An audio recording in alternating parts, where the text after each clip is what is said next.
empresa pública gastó más de medio millón de euros en invitación a copas durante 3 años?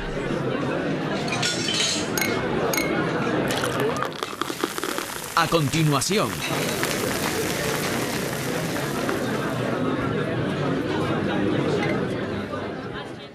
Muy buenas noches, bienvenidos al tiempo de tertulia aquí en Canarias al Día, aquí en Mírame Televisión, como cada miércoles. Hoy tenemos que disculpar al director de esta casa, a nuestro jefe, a Manuel Artiles, que por diferentes compromisos no va a poder estar con nosotros en esta tertulia, pero la realidad es que en Mírame Televisión no queremos parar nuestra programación. Saben que ya estamos en marcha con la nueva temporada y nuestra cita de los miércoles a las 9 de la noche con la actualidad y con ustedes es algo fundamental. Quienes sí que nos acompañan hoy para hablar de muchos temas, ya han visto algunos de lo que hablaremos, por ejemplo, ese gasto de más de 500.000 euros en invitaciones a copas, del que me gustaría comentar con ustedes y con nuestros invitados de hoy, a los que ya paso a presentar, como siempre, nuestro periodista también, compañero de esta casa y que nos suele acompañar en los tiempos de tertulia, Óscar Martín, de Onda Cero Canarias, a quien le damos la bienvenida. Óscar, muy buenas. ¿Qué tal? Buenas noches, David. Buenas noches, Feli, y a toda la audiencia. Gracias por estar aquí, gracias después recuperándote de todo este verano distinto que hemos tenido. Efectivamente. Para nosotros es un placer volver a tenerte aquí de nuevo. Igualmente, estar con ustedes aquí en Mírame Televisión, que han arrancado ya efectivamente la temporada, con mucha fuerza además, como he podido comprobar, y seguramente será una temporada bastante intensa para Mírame Televisión.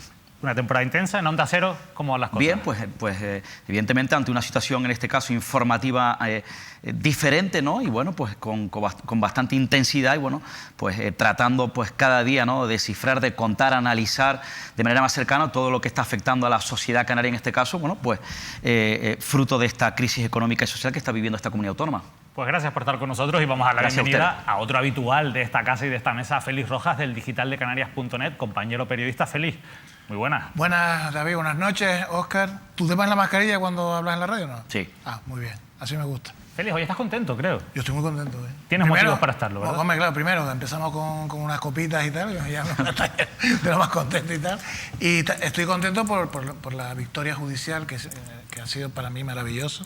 O sea, has tenido una buena noticia judicial. Bueno, cuando me lo comunicaron, vamos, imagínate la alegría que me dio, sobre todo por el personaje que estaba en la otra trinchera, ¿no? Bueno, nosotros vamos a hablar, por supuesto, de esa noticia, porque al final es una sentencia judicial importante y que tiene en una de las caras a ti y en la otra pues a un ex cargo público importante. Hablaremos también de esa sentencia después, Félix, pero nosotros nos gustaría empezar el programa de hoy hablando de un asunto que está generando mucho debate, que tiene además un alto contenido humanitario y que está demostrando también la incapacidad de las administraciones públicas para afrontar la situación de la crisis migratoria que vivimos en estos momentos. No es porque estén llegando quizás más migrantes que en otros momentos. Ha habido épocas en las que hemos recibido a más personas migrantes de otros países. El problema que se está dando o que estamos encontrándonos es que las administraciones están siendo incapaces de solucionar o de darles una salida a esas personas de las que muchas ni siquiera tienen la intención de quedarse en Canarias. Algunas cifras han llegado este año más de 7.000 personas migrantes en Canarias. En estos momentos hay aproximadamente 2.000 y pico.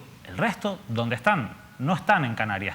Hay muchas dudas y muchos asuntos que queremos hablar, pero sobre todo queremos conocer cómo están tratando las administraciones públicas esta cuestión. La verdad es que la semana pasada tuvimos la visita del ministro Escrivá. Esto, después del plantón de hace unos meses, tampoco nos ha solucionado mucho y ha puesto en evidencia la falta de recursos que hay. El alcalde de Santa Cruz de Tenerife, José Manuel Bermúdez, irrumpía también con unas declaraciones que adelantaba el pasado jueves aquí también con nuestro compañero José Denis en el programa Canarias al Día, pero que ha profundizado en un vídeo colgado en las redes sociales que ha generado bastante polémica en los últimos días. Vamos a escuchar el argumento y el planteamiento de José Manuel Bermúdez, del alcalde de Santa Cruz de Tenerife, ante esta situación de crisis migratoria que estamos viviendo. Hemos intentado transmitirle al ministro de Migraciones del Gobierno de España cuál es la posición del Ayuntamiento en esta materia. En primer lugar, creemos que Tenerife, Canarias, Santa Cruz no puede estar abriendo centros de inmigrantes de manera indefinida. Eso no es bueno para ellos, no es lo que ellos persiguen y, por otro lado, tampoco es bueno para los recursos siempre limitados que tenemos en materia de asistencia social en nuestro municipio. No es bueno para ellos porque ellos lo que pretenden es continuar su tránsito migratorio buscando un futuro mejor, básicamente en el resto de la península o en Europa. Nosotros entendemos que ese es el camino. Una vez que llegan a territorio español, una vez que llegan a Canarias, el camino es dejarles continuar su tránsito, condenarles a que se queden en Santa Cruz a que se queden en Tenerife o que se queden en Canarias durante meses y meses, les alimenta la frustración y también les frustra totalmente sus aspiraciones de mejorar su vida. Y por otro lado, trabajamos con las asociaciones que les atienden, con Cruz Roja, con SEAR, con Cáritas, con asociaciones que se han especializado en su atención y que queremos que esa atención sea la más digna, la mejor posible. Eso sí, poniendo en valor que los recursos deben de ser distribuidos en todo el territorio de la isla de Tenerife y no estar absolutamente concentrados en el municipio de Santa Cruz. Esto era lo que nos contaba a través de ese vídeo institucional del alcalde de Santa Cruz de Tenerife. Nosotros vamos a hablar con un representante de una de esas organizaciones que atienden a las personas migrantes en Canarias, que es SEAR Canarias, y con su portavoz, con Chema Santana, con quien ya vamos a conectar. Chema, muy buenas noches, gracias por acompañarnos y por abrirnos, en este caso, pues la puerta de SEAR a Mírame Televisión. ¿Qué tal? Muy buenas noches y nada, muchas gracias a ustedes por interesarse por este asunto y tratar de abordarlo, claro.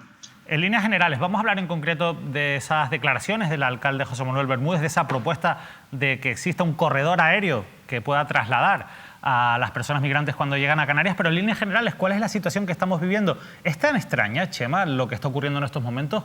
¿Por qué se está hablando ahora tanto de lo que se conoce como crisis migratoria? Bueno, ha habido un incremento notable de llegada de personas a Canarias. Las cifras respaldan este incremento y el incremento conlleva una exigencia de gestión. Esto sumado a la situación de pandemia que, digamos, hace que los protocolos sean más estrictos. Hay que tener en cuenta que, sobre todo entre septiembre y octubre, prácticamente ha llegado el 50% de las personas que han llegado en todo 2020. Es decir, veníamos con un 2020 intenso en la ruta, pero entre septiembre y octubre se ha intensificado aún más. Eso por un lado. Y por otro lado, pues la gestión está siendo bastante deficiente, por utilizar unos términos que describan con cierta realidad lo que está ocurriendo. Es decir, ahora mismo hay que decir que en Canarias lo que ha salvado de un auténtico colapso es la utilización de hoteles que estaban vacíos. Hay unas 3.000 personas, algo menos, que están en plazas de hoteles que están salvando esta situación que es sencilla, y es que en un territorio frontera de la Unión Europea como es Canarias no hay ninguna red de espacios de acogida humanitaria estable. Y después de 26 años de que llegase la primera patera a las islas, nos parece que es seguir sin comprender a Canarias geográficamente, ¿no? Estamos en África, vamos a hacer fronteras siempre y, por tanto, creemos que debería haber una red de acogida humanitaria estable y, además, limitada. ¿Qué quiero decir con esto? Que hemos comprobado que en otros territorios europeos y también en este propio territorio, en cuanto se va incrementando el número de plazas, se va degradando la acogida de las personas, se va fragilizando, por tanto, los derechos de las personas. Y creo que ninguno de nosotros estamos en disposición de que esto ocurra. Por tanto, solidaridad con el resto de las comunidades autónomas, pero sobre todo una directriz clara por parte del Gobierno de España de distribuir la responsabilidad de la acogida humanitaria y no centralizarla únicamente en el territorio de acogida, que es Canarias en este caso, o que ha podido ser Andalucía en otros, o que es Melilla en algunos casos. Al final, el planteamiento va un poco en la línea, permíteme que lo plantee así, de lo que viene a plantear también el propio José Manuel Bermúdez, el alcalde de Santa Cruz de Tenerife, y otras voces políticas que hablan de la necesidad, no ya en concreto de una red de espacios, como tú has dicho, que también es algo que se nombra, sino sobre todo de que exista ese corredor, esa posibilidad de trasladar a esas personas migrantes y que no sea Canarias quien cargue con toda esa responsabilidad en materia de acogida. ¿Qué opinas de las declaraciones de José Manuel Bermúdez? No sé si entiendes la polémica que se ha generado en estos días o si consideras que van en la línea de las actuaciones que hay que llevar en estos momentos. Yo creo que ninguna voz política o de organizaciones no gubernamentales que esté gestionando en las islas en este momento esta situación difiere de la necesidad de un protocolo claro, previsible, de traslados a otros territorios. Es decir, creo que tanto el Gobierno de Canarias como los cabildos, como las propias organizaciones no gubernamentales hemos hablado de ello y llevamos hablando de ello meses. que exista un protocolo claro que permita el traslado de personas a otros lugares, porque de lo contrario no genera nada positivo. Ahora bien, mientras esto ocurre, en tanto en cuanto esto ocurre, debe haber políticas activas de integración, debe haber políticas activas de acogida humanitaria, porque no podemos permitir que mientras, por un lado, pidamos traslados a territorio peninsular, en este caso, aquí en Canarias se estén vulnerando derechos, o se esté discriminando por color de piel, o no se esté atendiendo necesidades básicas, derechos fundamentales de las personas. Vamos a acordarnos en una crisis, en medio de un repunte migratorio que se está dando en medio de una pandemia. Es decir, es un cúmulo de incertidumbres sumadas que tenemos que afrontar entre todos.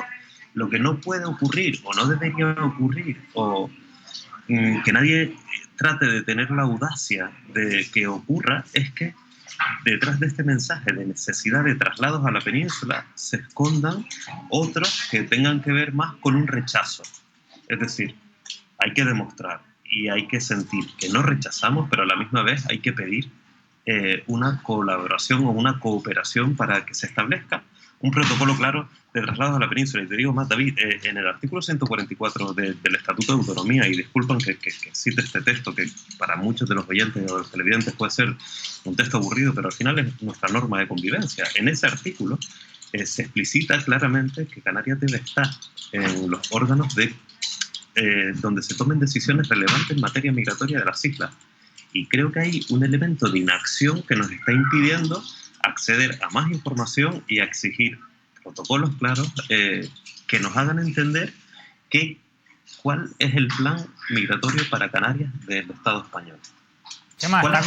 Porque esa es una de las grandes preguntas que todos nos hacemos, porque uno de los problemas que nos encontramos es que falta quizás una hoja de ruta, y sobre todo hilándolo con lo que tú decías, esto no es un problema nuevo, esto es un problema que ya hemos venido padeciendo y que sobre todo están padeciendo las personas migrantes desde hace muchos años cuando llegan a Canarias. Pero están con nosotros, Chema, los compañeros periodistas Félix Rojas y Óscar Martín. Te quiero preguntar primero, Óscar Martín, me gustaría que escucharas al compañero Óscar. Chema, buenas noches.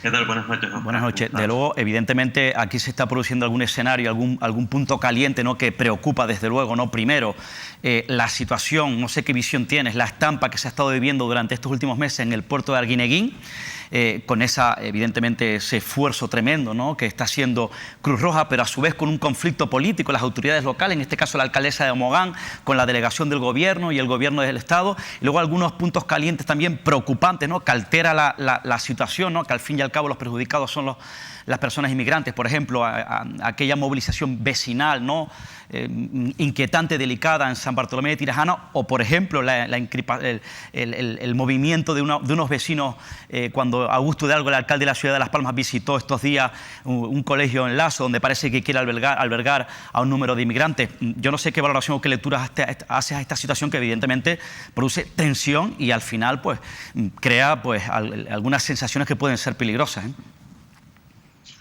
Sí, no, vamos a ver, desde luego que no es una situación sencilla para nadie, ¿no? No es una situación sencilla para la administración que debe gestionar este asunto, no es una situación sencilla para los vecinos y vecinas que se pueden ver en momentos de desinformación y con mucha confusión en medio de una pandemia, vamos a recordar esto, y también con una incertidumbre vital y laboral muy potente, y no es para nada una situación sencilla, sobre todo para las personas que llegan en medio de esta incertidumbre, en una situación administrativa bastante vulnerable, que probablemente les conduzca, a no ser que tengan un golpe de suerte, a la exclusión en no mucho tiempo. Digamos que es una situación compleja para todas las personas y para todos los actores que están representados en esa descripción que tú has hecho. Lo del muelle de Arguineguín está siendo y ha sido una auténtica vergüenza. No puede haber personas tiradas en el muelle, sobre todo en el mes de agosto, cuando más improvisación había, pasando días y días en la situación. Ha llegado a haber 450, 500 personas en un muelle, que quizás los televidentes hayan podido ver en alguna ocasión y se puedan imaginar cómo ha sido la gestión. Pero no solo es el muelle, ha sido una nave insalubre, con 4 baños químicos y sin ducha, ha sido un terreno de lucha donde dormían las personas donde otros ponen los pies, ha sido tantas y tantas, tal cúmulo de improvisaciones que costaría señalar uno en concreto, ¿no? Y esto lo digo porque el cable del racismo se corta con una buena gestión, con una gestión decente que se pueda explicar a la ciudadanía y que unos puedan estar más o menos de acuerdo, pero que al menos tengan la información y sepa qué está ocurriendo, porque lo que no puede ser es tratar a la ciudadanía como, no quiero decir infantilizar, porque es un término que al final es peyorativo con los niños y niñas, ¿no? Pero sí tratar a la ciudadanía como, bueno, pues de alguna forma sin dar todas las explicaciones necesarias. Es decir, a un barrio con un 80% o un 70% de paro, pongamos, con mucha población en ERTE, al que le ha cerrado la escuela hace no tanto tiempo por una situación que se daba de insalubridad y de necesidades de obras en esta escuela. Es un barrio que necesita servicios urgentes para poder atender a la ciudadanía. Un barrio en el que muchas personas están necesitadas. Sin mayor explicación, instala un centro que va a responder a las necesidades derivadas de un fenómeno global como son las migraciones. Yo no justifico que ocurriese lo que ocurrió y que se dieran los insultos que se han dado. Es absolutamente reprochable. Pero sí entiendo que la administración tiene la responsabilidad de hacer una pedagogía activa y constante y mantener una política activa de servicio para esta ciudadanía. Me parece que es fundamental para poder abordarlo. Chema, la verdad es que nos vamos a quedar con un titular que nos has dado que yo creo que resume muy bien la situación. El cable del racismo se corta con una buena gestión política, que es lo que estamos echando en falta en estos momentos por prácticamente todas las administraciones. Chema Santanas, portavoz de SEAR en Canarias, muchísimas gracias por habernos acompañado, por ayudarnos a visibilizar esta situación que padecen muchas personas migrantes cuando llegan a nuestras islas. David, gracias a ustedes y disculpa si me he extendido en alguna de las respuestas, pero los fenómenos complejos a veces necesitan respuestas un poco más extensas. Lo sé, por eso tienes las puertas abiertas de esta casa para cuando comencemos con nuestra nueva temporada de entrevistas, poder traerte un día, sabemos que estás ahí en Las Palmas de Gran Canaria, pero que vengas un día y estés aquí con nosotros para hablar con más calma y con más tiempo de esta situación que estamos viviendo. Estaré encantado. Gracias, Chema. Nosotros continuamos ahora con uno de los momentos más importantes de esta tertulia, conocer de qué se han enterado nuestros contertulios. Vamos a empezar con Félix Rojas, que ya les digo, ya les decía antes, que ya tiene una buena noticia que contarnos, se le ve contento. Así que, Félix, ¿por qué estás contento?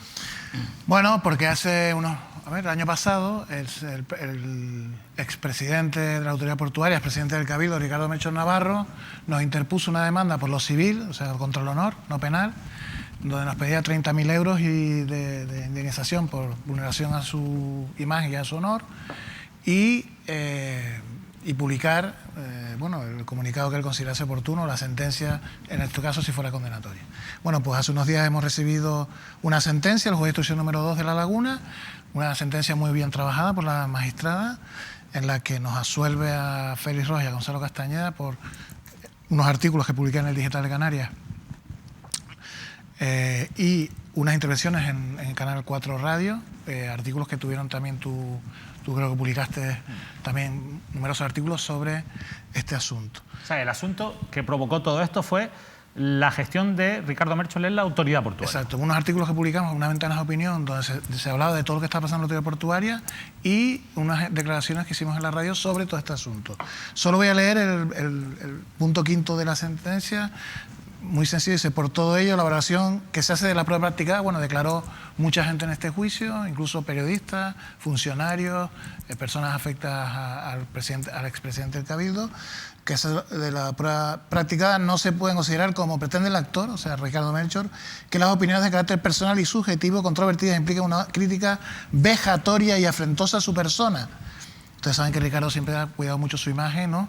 El Cabildo se caracterizó por un potentísimo medio de gabinete de comunicación, eran muy agresivos los periodistas que estaban en el Cabildo, cualquier llamada de ataque a Ricardo recibía una llamada telefónica de los periodistas, o sea, era una cosa terrible que hemos vivido, nunca se ha hablado, pero que es así, o sea, y se gastó una pasta inmensa en medios, en pagar medios, en pagar periodistas y defender una gestión que se está viendo en este caso, tanto en el Cabildo como en la Autoridad Portuaria, es absolutamente terrible. De hecho, al final eso es importante. Perdona que te interrumpa, Félix, porque de lo que nosotros hemos publicado aquí en Mírame Televisión se desprende que esa investigación, causa penal por la que está siendo investigado Ricardo Melchor, una de las irregularidades descubiertas es precisamente el pago a diferentes medios de comunicación que después al final hablaban bien de la gestión de Ricardo Melchor en la Autoridad Portuaria.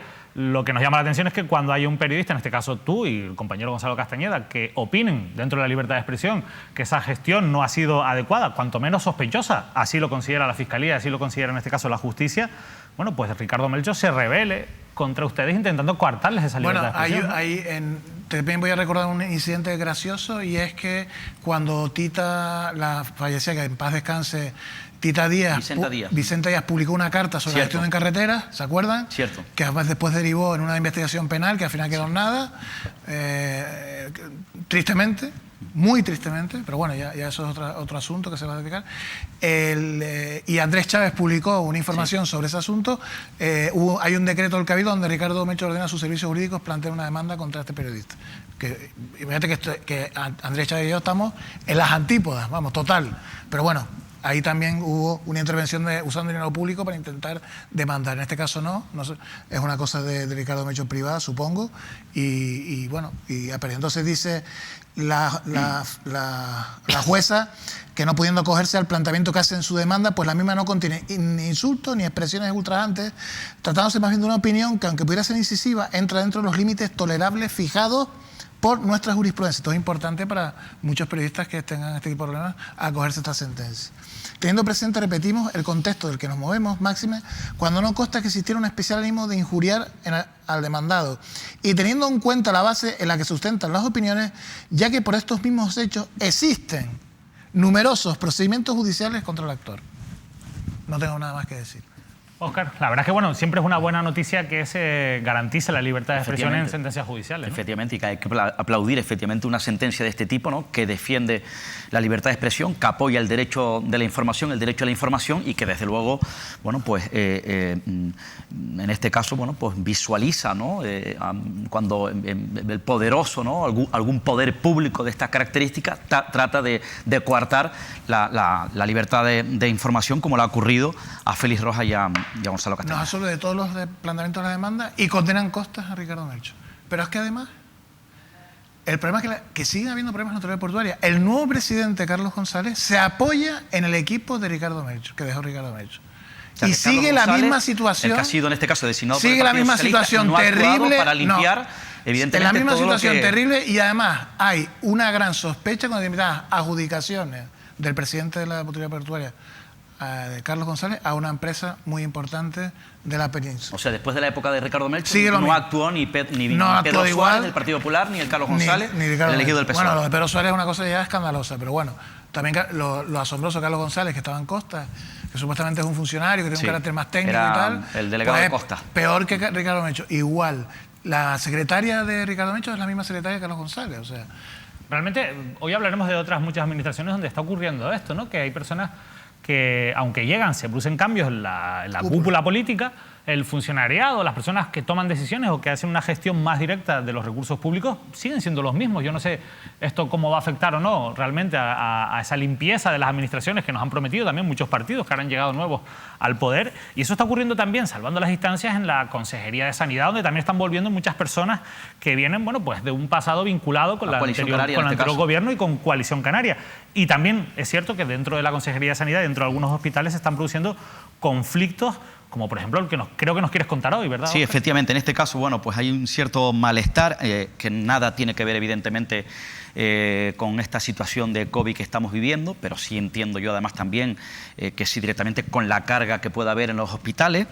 Me he podido saber que, bueno, pues hay un movimiento, una cierta revolución, un malestar, una indignación de un grupo de médicos con la dirección del Hospital de la Candelaria en Santa Cruz de Tenerife, en este caso con la gerencia, los directores médicos, subdirectores médicos, porque ya saben ustedes que en los hospitales, en este caso Perdona, Oscar, también en el hospital universitario. Sí, pero en este caso que voy a contar concretamente, que yo sepa, está ocurriendo en la Candelaria Santa Cruz de Tenerife.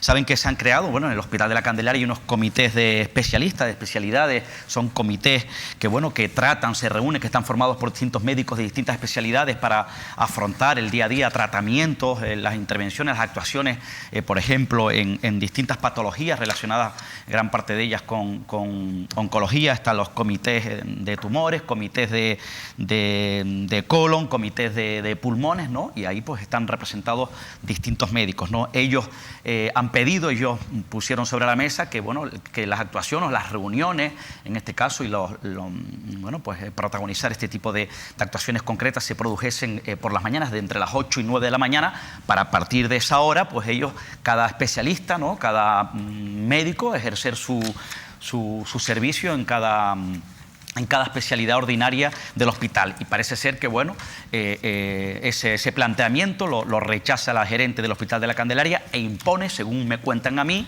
que sea de 2 a 3 de la tarde, ¿no? Porque ella dice que, bueno, hasta ahora ellos tienen que empezar a ejercer su labor diaria. Ellos plantean que no, que la mejor hora es de 8 a 9 de la mañana, porque ahí terminan ya con los comités de especialistas y luego ya se dedican al trabajo.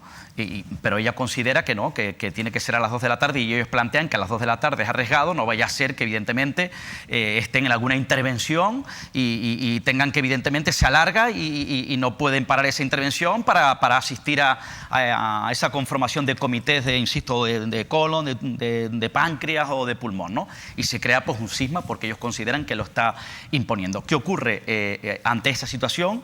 Comienzan a dimitir en bloque los comités creados ante estas especialidades, y bueno, pues ha creado un cisma y un malestar, evidentemente, y un movimiento revolucionario, insisto, por las decisiones que está tomando la gerencia del Hospital de la Candelaria. Incluso parece ser que esta mañana mantenía algún tipo de reunión, o en estas últimas horas se habían reunido los comités para tomar algún tipo de decisión. No se descarta que además reconduzcan la situación, teniendo en cuenta la delicadeza, la importancia de ese tipo de comité. Por cierto, hablando de la Candelaria, también, en este caso, bueno, pues los profesionales del servicio de oncología están preocupados. Saben que en la Candelaria, en este caso, hay 4 aceleradores en el servicio de oncología, que son evidentemente los que actúan en el tratamiento de radioterapia de los enfermos oncológicos. Hay 4, 2 en el año, fíjense usted la importancia, en el año 2022 van a tener que caducar, porque la empresa, el soporte que crea ese tipo concreto de aceleradores, no va a crear ninguno más, se retira, cierra, y por tanto ellos necesitan esos 2 concretos aceleradores para seguir manteniendo ese trabajo que es importante, es prioritario, servicio de radioterapia.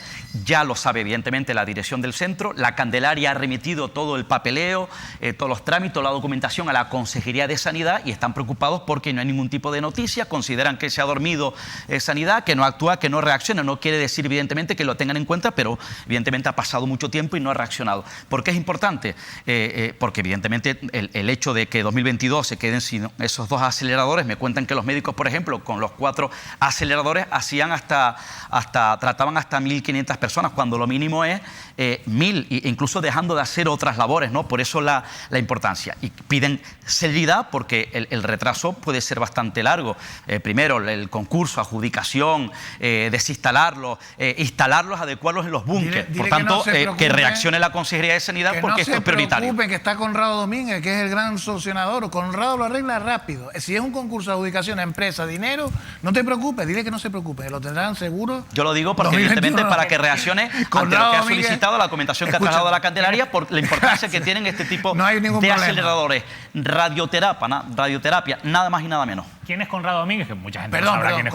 Actual director de servicio. Conrado Domínguez es una especie de mesías o hijo de Zurito Superstar. Perdón, Conrado Domínguez es un político, o técnico mejor, un economista que estuvo vinculado a Coalición Canaria y a una parte del PSOE de Gran Canaria, que relacionado con Augusto Hidalgo, con Franqui, que ha sabido que lo llama, es de Galdar. Este señor estuvo de gerente de la Universidad de Las Palmas, después se fue al servicio. Estuvo trabajando con el PSOE en el ayuntamiento de la época de Jerónimo Saavedra. Exactamente, es un hombre conectado con un determinado PSOE cariñoso. Sí, del núcleo duro, del PSOE muy arrimado, del PSOE de Gran Canaria muy arrimado a Coalición Sebastián Canaria. Franqui, efectivamente. Ya está, no olvídate que ese es el hombre que manda en el gobierno de Canarias en todo, ¿no? El hombre que manda en el gobierno de Canarias es Sebastián Franqui. Sin duda pero el presidente Ángel Víctor Torres. No importa, pero es el hombre que en la sombra trata de fraguar y acercarse a Coalición Canaria. Es un cogobierno, quiero decir, está el rey, ¿no? El rey que como Juan Carlos, ¿no? O Felipe, y después está el que manda, ¿no? Pues el jefe de gabinete, una cosa así. Bueno, pues Sebastián Franqui es el que decide las cosas, el que pone, quita y el hombre fuerte del PSOE de y Gran ha Canaria. puesto a Conrado Domínguez, que es de Coalición Canaria. Recuerden que Patricia Hernández no quería a Conrado Domínguez en el Servicio Canario de Salud. Mientras fue alcaldesa, ese movimiento no se produjo. Cuando cayó de la alcaldía de Santa Cruz, Conrado Domínguez tuvo el camino abierto y esa posición de parte del PSOE de Tenerife y Conrado Domínguez, que era de Coalición Canaria, que estuvo con Baltar, que fue sancionado electoralmente por Podemos, una denuncia de Podemos por favorecer electoralmente de Coalición Canaria con un Twitter, no sé si se acordarán, que hubo una sanción de la Junta Electoral. Este señor, que es de Coalición Canaria, que está estuvo vinculado a Baltar y a determinadas empresas privadas, el famoso hombre que firmó el decreto que siempre de las 3 camas. Pegado al PSOE de Franqui, de Sebastián Franqui, que es el PSOE de Gran ha Canaria, pegado, un sector del PSOE de Gran Canaria muy cercano a los poderes pegado fácticos. al poder. Sí, efectivamente. A ver, bueno, los empresarios están con el PSOE de Franqui, con el PSOE de lo que quiera, al poder puro y duro, y le da igual donde lo ponga. Este señor, que no debía estar... ¿Cómo sobrevivió y cómo pudo llegar otra vez al Servicio Canario de Salud? Porque este hombre ha sido la clave de todo lo que ha pasado en Sanidad y seguramente algún día se sabrá por qué llegó a Sanidad y por qué está ahí. Porque él lo pusieron de secretario general. De todas formas está ahí porque lo ha considerado Ángel Víctor Torres. No, lo pones de secretario general de Obras Públicas. Sí. A Conrado Domínguez no tenía ni... de Obras Públicas. Ni idea, vamos. Sí. Y lo pones allí, ¿para qué? A hibernado esperando para saltar Bueno, a dicen que es un buen gestor, dicen. ¿Eso quién lo dice? Eso dicen. Que lo diga. Que está ahí porque es un buen gestor, porque tiene experiencia de gestión. La experiencia, a ver, escúchame, yo solo te voy a poner un ejemplo claro. Las OPE, los de personal, estuvieron un montón de años sin dar los exámenes. Las OPE estaban sin arreglar. Tuvo que hacerse un esfuerzo. Fue con Conrado Domínguez. Conrado Domínguez lo que pasa es que es un buen negociador, un tío que te habla, te atiende, te reúne contigo. Pero al final la cuestión del Hospital de La Palma, el expediente ese no lo culminaba. No lo culminó. No lo hizo, no hizo absolutamente nada. Es más, había estas irregularidades, que casi se va el tío al juzgado, pero al final con el parking también de Candelaria, o sea que Conrado Domínguez... Debe tener buena relación con Blas Trujillo, porque de hecho Blas Trujillo, ya sabes, que fue concejal en la época de Saavedra en el Ayuntamiento de Las Palmas de Gran Canaria. Pero es curioso, porque él dice que está ahí porque le sedujo el proyecto de Blas Trujillo, pero él está ahí porque lo ha puesto Ángel Víctor Torres, el presidente. No, pero a ver, lo puso Franqui y Ángel Víctor dijo que sí, pero bueno, y Angelito también quería a Conrado porque es un gran vendedor, es como, ¿sabes? Las viajantes de comercio, se vende perfectamente bien. Pero, y además es que en este caso, te lo digo por conocimiento de causa, yo he seguido a Conrado Domínguez por una sencilla razón. Mira, te voy a poner un ejemplo claro. La hermana de Conrado Domínguez.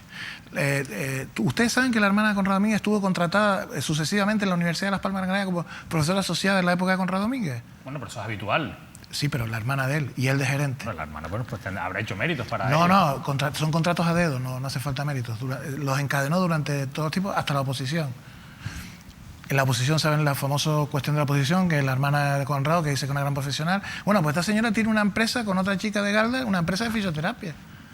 O sea, estamos hablando. ¿De qué estamos hablando? Al final... Félix, ¿de qué estamos hablando? Félix, Te estoy hablando de encadenar contratos a dedo de profesora asociada en fisioterapeuta durante toda la gestión de Conrado Domínguez. Félix, no me lo puedes vestir de que tiene mérito. Esto, ¿no? Y saca el examen perfecto como la hija de Casimiro. Y tiene una empresa de fisioterapia con una chica de Galder. Es verdad que el nombre aparecía dentro de esas polémicas que surgió a raíz de esas oposiciones. Y él dijo es que llamativo. No. Y el tribunal famoso. Cuando llega Blas Trujillo a la Consejería de Sanidad, viene de ser el presidente del Blas Trujillo es un tótem. ¿Sabes los tótem de las pero tribus? espera, te pregunto a ver si me das una clave. Deja el Consejo Económico y Social, es un hombre del clan, del núcleo duro del PSOE de Gran Canaria, sin lugar a dudas. De los empresarios. Del entorno, hombre que nace de la mano de Jerónimo Saavedra, que es el que manda en la sombra en ese núcleo duro del PSOE de Gran Canaria. Economista con alma social. La famosa cena de Santa Brígida, el famoso clan de Santa Brígida, donde son, insisto, estos poderes que mandan en el PSOE en Canarias, mandan incluso más últimamente que el PSOE en el sur de la isla de Tenerife. Cuando llega Blas Trujillo, nombra a un hombre que fue su mano derecha en el Consejo Económico Social como jefe, como director del Servicio Canario de Salud, que es Alberto Poza, si no me equivoco el nombre. ¿Por qué rápidamente ya presionan para que asuma el cargo Conrado Domínguez? ¿Por qué se mantiene Alberto Poza y no quiere marcharse? ¿Qué ocurrió? ¿Qué polémica? ¿Qué lío hubo ahí? Te digo lo que pasó. Alberto Poza, en el tiempo que estuvo, fue el tío que más irregularidades cometió por kilómetro cuadrado en sanidad en el Servicio Canario de Salud. Pero eso lo ha anunciado alguien, Félix. No. Las irregularidades eran tan grandes, eran tan brutales, que Morera incluso amagó con dimitir. el gerente del hospital, que se fue al final, porque no puede soportar a Conrado Domínguez. Es que, a ver, ¿quién se ha ido? Cuando llegó Conrado se fue Ricardo Redonda, que si ustedes recuerdan, los sindicatos, después de haber acabado con la consejera, estuvieron callados, empezaron a atacar a Ricardo Redonda solo. Es una cosa curiosa, los sindicatos es una cosa curiosa. Empezaron a atacar a Ricardo Redonda usando determinados medios de comunicación, a Ricardo Redonda, y al final no pudieron con él porque el presidente no quiso que acabar con Ricardo Redonda. Y Ricardo Redonda se va, que es el director de atención primaria de Gran Canaria. Sí. Y Morera, pues Alberto Pozas tenía ese problema, y Alberto Pozas también dijo que había una serie de contratos relacionados con lo que aquí se habló el otro día, de los test y el COVID, que habría que hablar, que hay mucho de que hablar de ese asunto, porque ese es el gran negocio del siglo, y hay un nombre de un catalán que es amigo de Jerónimo Savera, que explica muchas cosas de todo esto lo que Pero está Alberto pasando. Pozas hizo una buena o mala gestión. Mala gestión, una malísima gestión. Sí, que si no se lo quitan, se lleva la consejería por delante. Y Blas Trujillo es lo que es. Un economista con alma social, dijo algún periódico. Como dice Félix, bueno, yo me quedo con que Blas Trujillo es un tótem, que lo comentabas antes, y con que Franquis, bueno, pues realmente Coalición Canaria parece que tiene un pie metido dentro del gobierno gracias a figuras como Sebastián Franquis, un poco la conclusión a las que lleva. A mí esto me suena más a Juego de Tronos que a política, y sobre todo demuestra que las cosas no son lo que parecen o que lo que nos quieren vender. Son los lobbies de presión de los partidos. Sí, efectivamente, pero bueno, al final la gente que nos está escuchando estará diciendo, bueno, pero ¿esto qué es? O sea, aquí ha habido un gobierno de cambio, un gobierno socialista que viene a cambiar las cosas y...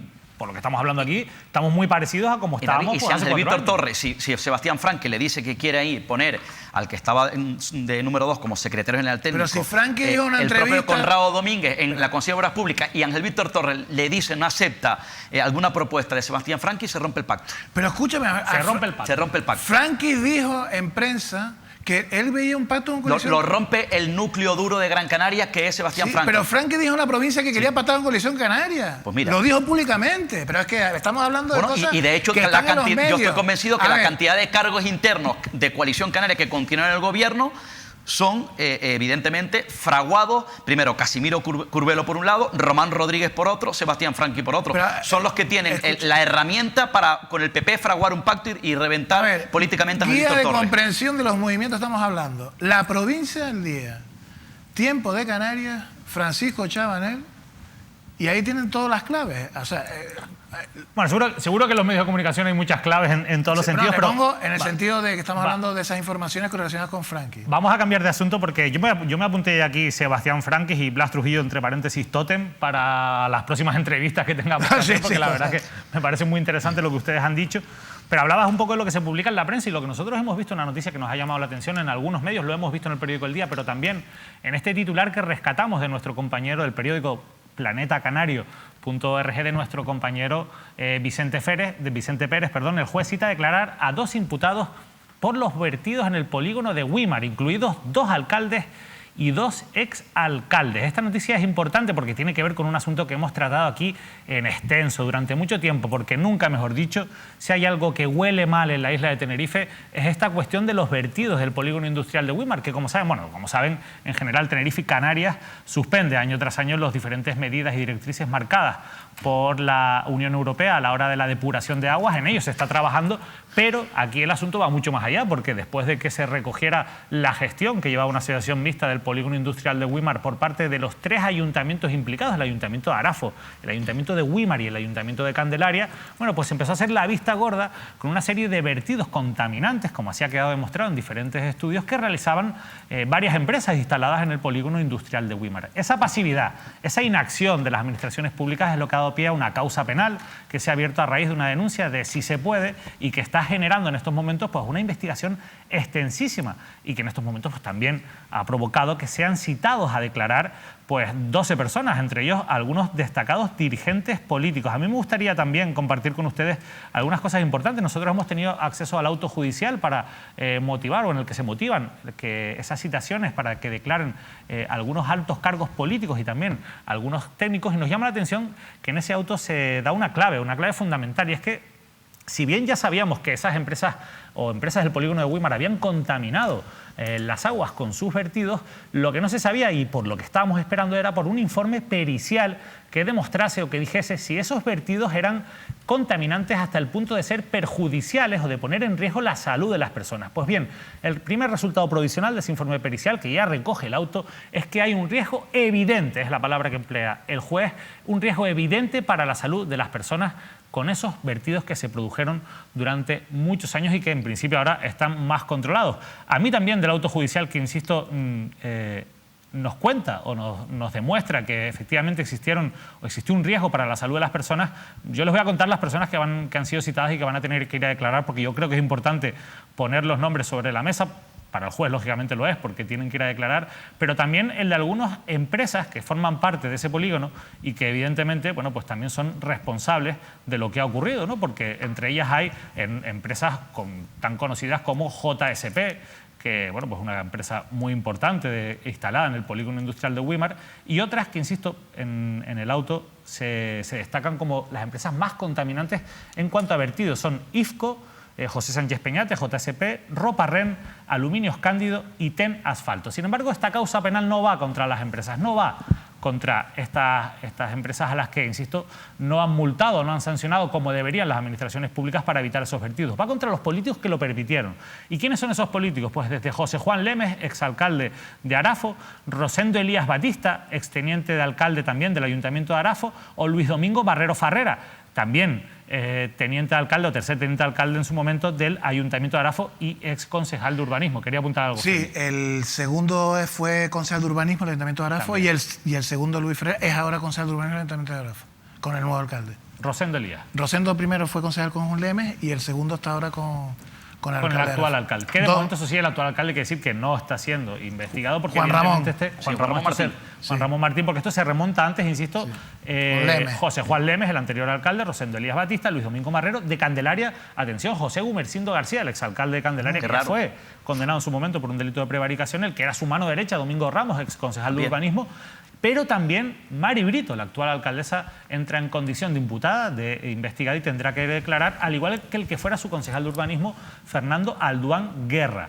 En el caso del Ayuntamiento de Güímar, las dos personas que van a ser investigadas son Carmen Luisa Castro, la ex alcaldesa del Partido Popular, y Francisco Javier del Rosario Delgado, el que fuera también concejal delegado de urbanismo en Güímar. A todos estos, además, un representante de la asociación mixta, Antonio Daroca Vinuesa, van a tener que pasar Luisa por Castro, los que ya tiene otra abierta, otra causa judicial, o para ¿no? Sí, casos reparos, ¿no? Tiene dos causas judiciales, que hasta donde nosotros sabemos, Luisa Castro, pero esta al final, aquí vamos un poquito más allá, porque yo creo que estamos hablando de un delito que es muy grave, que es el delito ecológico, el delito contra, en este caso, la salud pública a raíz de ese presunto atentado ecológico que habrían cometido con esos vertidos. No sé qué te parece, Óscar, pero tenemos a, bueno, prácticamente toda la cúpula política del Valle de Güímar teniendo que ir a declarar por esta cuestión. Sí, efectivamente, me parece gravísimo, ¿no? Y que tendrán que, efectivamente, despejar muchas incógnitas a los ciudadanos, tendrán que aclarar, evidentemente, ese tipo de actuaciones, pero sobre todo en el ámbito judicial, ¿no? Porque estamos hablando, efectivamente, como dice, de un delito, en este caso, un supuesto delito relevante, ¿no? Y más aún cuando estamos primando en la isla de Tenerife la clase política como uno de los principales problemas de estos últimos años, el tratado de las aguas residuales, ¿no? El respeto al medio ambiente y, por tanto, esa responsabilidad incluso que le ha dado a este asunto el ámbito regional, ¿no? Con Balbuena en esa consejería, y el compromiso que han asumido también los ayuntamientos y el propio Cabildo, ¿no? Evidentemente, bueno, en este caso, pues es tremendamente grave, como digo, está toda la cúpula política del Valle de Güímar, donde está centrado efectivamente esas supuestas irregularidades, esa sombra en las aguas residuales, en el tratado de las aguas residuales, en esos vertidos supuestamente ilegales, y evidentemente tendrán primero que dar explicaciones públicas y, por supuesto, en el ámbito judicial. Félix, tú conoces muy bien toda esa zona del Valle de Güímar. Sí, evidentemente. ¿Qué ocurría en aquella época? Afecta principalmente al PSOE y el PP, que eran los grandes partidos. Sí, efectivamente. Coalición no tiene mucha relevancia, siempre ha sido socio. Sí, teniente alcalde. En Candelaria en su momento, pero después ya el PSOE ha gobernado en Candelaria y sigue gobernando con total tranquilidad, y en Arafo el Partido Popular, que en este caso es Coalición Canaria, porque ya Lemes y Juan Ramón hicieron el viraje. Yo creo que en los delitos medioambientales hay poca excusa, o sea, ahí complicado lo tiene. En algunos procedimientos de prevaricación, malversación, siempre se te puede dar vueltas, pero en estos delitos medioambientales... Las condenas son duras. Las condenas son durísimas, y sobre todo si hay tema de la salud, yo creo que esta causa, a pesar de todo, ha ido rápido, a pesar de que lleva 3 años, ¿no? Sí, 2017. Sí, se ha declarado rápido. compleja, porque pero bueno, lo es realmente. Y están esperando informe pericial para mandarles todos el machetazo, y así se ha producido. El informe pericial ha sido contundente y van todos a declarar. Eso puede complicar el futuro político, por ejemplo... Que es presidente de la FECAN, efectivamente, eso es el calado político importante. Sí. Es la responsable de la Federación de Municipios. Que tiene que dar más ejemplo aún. Entre otras cosas, trata el medio ambiente. Representa a los ayuntamientos de Canarias. ¿Cómo va a ella a hablar del medio ambiente a nivel canario con una causa como esta? Con una causa como esta. Más, curiosamente están todos los concejales de urbanismo metidos. Por algo será. No están los concejales de medio ambiente. Política urbanística. ¿no? Estamos hablando del polígono. Medio ambiente y urbanismo. El polígono, ¿qué ha sido siempre el polígono? El polígono fue siempre una oportunidad el sustentador económico, por ejemplo, el Ayuntamiento de Arafo, importantísimo el Ayuntamiento de Arafo, para Candelaria y para Güímar. Yo creo que ahí es un tema de vista gorda, ¿no? O sea, como ellos daban dinero, que había un montón de dinero por medio, porque, bueno, tardó muchísimo también en recepcionar. Recuerdan la famosa polémica de Luisa Castro con el polígono, con las señales, que si no sé qué. Sí. O sea, siempre ha sido el Arafo, polígono... ¿no? La limitación de los municipios. También una bolsa de trabajo de contratar gente afín y no. O sea, siempre ha sido una especie de oasis, ¿no? Para estos políticos, ¿no? Para contratar a gente, para tener pasta y para tener sus historias. Y por eso hicieron la vista gorda a lo que estaban haciendo ahí, y no hubo yo creo que no hubo ninguna política de contención medioambiental, ni vigilancia, ni la policía local, también medio ambiente del gobierno sorprende la ausencia.